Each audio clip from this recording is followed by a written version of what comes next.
I was general counsel of the Army. I'm very familiar with military training. The military is not trained for law enforcement, and in fact, there is a law called posse comitatus that says they may not, under any circumstances, engage in law enforcement activity. Susan, I'm so glad that I have the opportunity to talk to you on just the facts.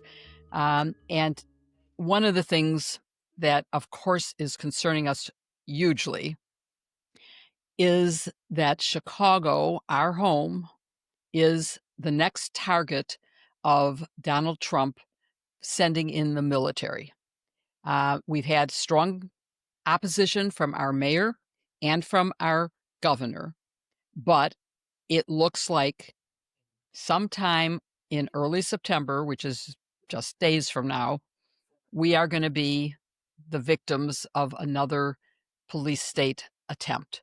Right. And And I, it's all I it's based on such lies because the crime numbers are down. And in fact, Trump is the one who cut $800 million in public safety and crime prevention in Illinois and or Chicago rather. Um, and people are saying it's Trump that's defunding the police here. it is Trump defunding the police, and I wish that people would understand that.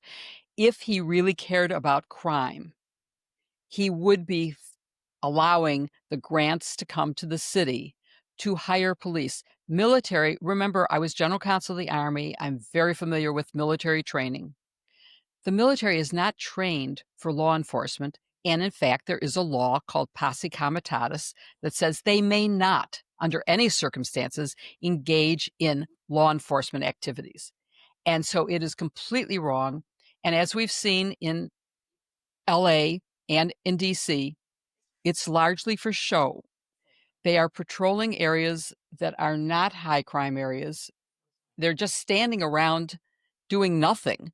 And that is pathetic that they are using our tax dollars to have these people standing as props at tourist areas. And I also want to point out in DC, there is a very different circumstance that allows him to send troops there because he controls the National Guard for Right. DC because they aren't a state and they don't have full home rule. They have a partial setup under a recent law. And that's not true for Chicago. It's not true for LA. It's not true for New York. It's not true for anywhere else. So even if he could get away with it in DC, and it's horrible there and people hate it, he shouldn't be able to succeed anywhere.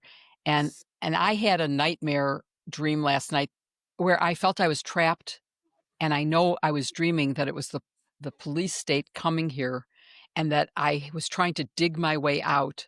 And I want all of you who are watching us now to help me dig out of this by objecting to the expansion of the police state, by the accretion of power that Donald Trump is trying to get to make him the unitary executive that Project 2025 dreamed about. And it's only been like 7 months since he took office. Yeah. And we're getting closer and closer. It's happening so fast. I cannot believe it isn't years since he's been in term 2, but it isn't. So, Jill, I have a question. So, I Yes. heard Andrew McCabe speaking, from his former FBI Right. person, and I guess are they putting FBI agents in on the street as well?